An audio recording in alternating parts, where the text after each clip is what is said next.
ದೇವಸ್ಥಾನಗಳಿಗೂ ಕೈ ಹಾಕಿತ್ತ ಸಿದ್ದರಾಮಯ್ಯ ಸರ್ಕಾರ. ವಿಧಾನಸೌಧದ ಬಳಿ ಹುಂಡಿ ಇಡಿ ಎಂದಿದ್ಯಾಕೆ ವಿಜೇಂದ್ರ? ದೇಗುಲಗಳ ಮೇಲೆ ಸರ್ಕಾರದ ವಕ್ರ ದೃಷ್ಟಿ, ಹಣಕ್ಕೂ ಕೈ ಹಾಕಿದ್ದಾರೆ.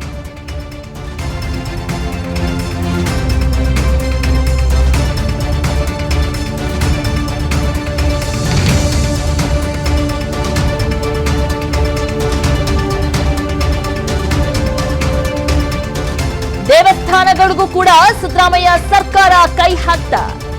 ವಿಧಾನಸೌಧದ ಬಳಿ ಹುಂಡಿ ಇಡಿ ಅಂತ ಯಾಕಂದ್ರು ವಿಜೇಂದ್ರ ಅವರು? ಯಾವ ಕಾರಣದಿಂದ ಈ ರೀತಿಯಾಗಿ ಅವರು ವಾಗ್ದಾಳಿ ನಡೆಸಿದ್ರು?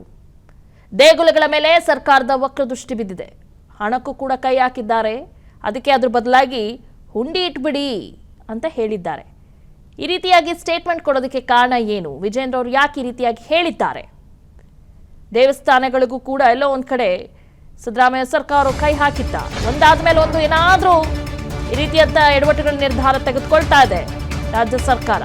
ಶ್ರೀಮಂತ ದೇವಾಲಯಗಳಿಗೆ ಸರ್ಕಾರ ಕನ್ನ ಹಾಕಲು ಮುಂದಾಗಿದೆ. ದೇವಾಲಯಕ್ಕೆ ಕನ್ನ ಹಾಕುವ ಬದಲು ಹುಂಡಿಯನ್ನ ಇಟ್ಟುಬಿಡಿ. ರಾಜ್ಯ ಸರ್ಕಾರ ವಿರುದ್ಧ ಬಿಜೆಪಿ ರಾಜ್ಯಾಧ್ಯಕ್ಷ ವಿಜೇಂದ್ರ ಅವರು ಕಿಡಿಕಾರಿದ್ದಾರೆ.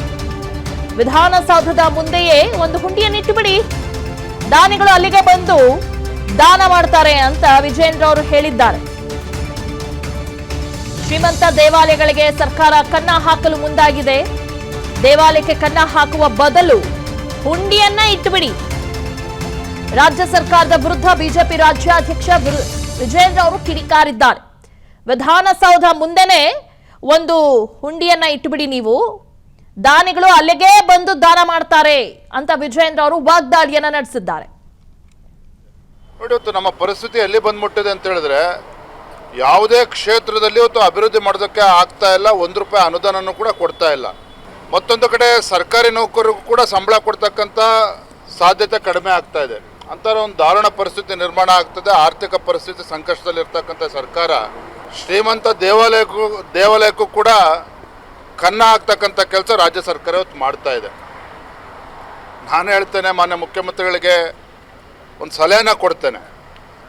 ದೇವಸ್ಥಾನದ ಹಣಕ್ಕೆ ಕನ್ನ ಹಾಕೋದ್ರ ಬದಲು ವಿಧಾನಸೌಧ ಮುಂದೆನೇ ಒಂದು ಹುಂಡಿ ಇಟ್ಬಿಟ್ರೆ, ಇಲ್ಲಪ್ಪ ನಮ್ಮ ಕೈಯಲ್ಲಿ ಆಗ್ತಾ ಇಲ್ಲ, ಸರ್ಕಾರ ನಡೆಸೋಕ್ಕೆ ಸಾಧ್ಯ ಆಗ್ತಾ ಇಲ್ಲ, ಹಣಕಾಸಿನ ತೊಂದರೆ ಆಗ್ತಾ ಇದೆ ಅಂಥೇಳಿ ವಿಧಾನಸೌಧದ ಮುಂದೆನೇ ಒಂದು ಹುಂಡಿಯನ್ನು ಇಟ್ಟರೆ ಬಹುಶಃ ಬಂದಂಥ ದಾನಿಗಳು ಅಲ್ಲೇ ದಾನ ಮಾಡಿ ಹೋಗ್ತಾರೆ. ಅತ್ಯಂತ ಶ್ರೀಮಂತ ರಾಜ್ಯಗಳೇ ನಮ್ಮ ರಾಜ್ಯನೂ ಕೂಡ ಒಂದು.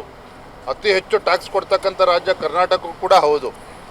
ಇಂಥ ನಮ್ಮ ಕರ್ನಾಟಕ ರಾಜ್ಯದ ಪರಿಸ್ಥಿತಿ ಈಗ ಆಗಿದೆಯಲ್ಲ ಅಂತೇಳಿ ನಿಜವಾಗ್ಲೂ ಕೂಡ ಇದೊಂದು ದುರಾದೃಷ್ಟ. ಈ ಒಂದು ಸರ್ಕಾರ ಈ ಮಟ್ಟಕ್ಕೆ ಇಳಿದಿರ್ತಕ್ಕಂಥದ್ದು ನಿಜವಾಗ್ಲೂ ಕೂಡ ಇದು ತಲೆ ತಗ್ಗಿಸ್ತಕ್ಕಂಥ ಒಂದು ಸಂದರ್ಭ. ಅನುಕ್ಷಣದ ಸುದ್ದಿಗಳಿಗಾಗಿ ವಿಸ್ತಾರ ನ್ಯೂಸ್ ಯೂಟ್ಯೂಬ್ ಚಾನೆಲ್ ಸಬ್ಸ್ಕ್ರೈಬ್ ಮಾಡಿ. ಹೊಸ ಸುದ್ದಿಗಳ ನೋಟಿಫಿಕೇಶನ್ಗಾಗಿ ಬೆಲ್ ಐಕಾನ್ ಕ್ಲಿಕ್ ಮಾಡಿ. ಲೇಟೆಸ್ಟ್ ಅಪ್ಡೇಟ್ಸ್ಗಾಗಿ www.vistaranews.com ವೆಬ್ಸೈಟ್ಗೆ ವಿಸಿಟ್ ಮಾಡಿ. ಅಂಗೈಯಲ್ಲೇ ಜಗತ್ತಿನ ಸುದ್ದಿ ತಿಳಿಯಲು ವಿಸ್ತಾರ ನ್ಯೂಸ್ ಕನ್ನಡ ಆಪ್ ಡೌನ್ಲೋಡ್ ಮಾಡಿ.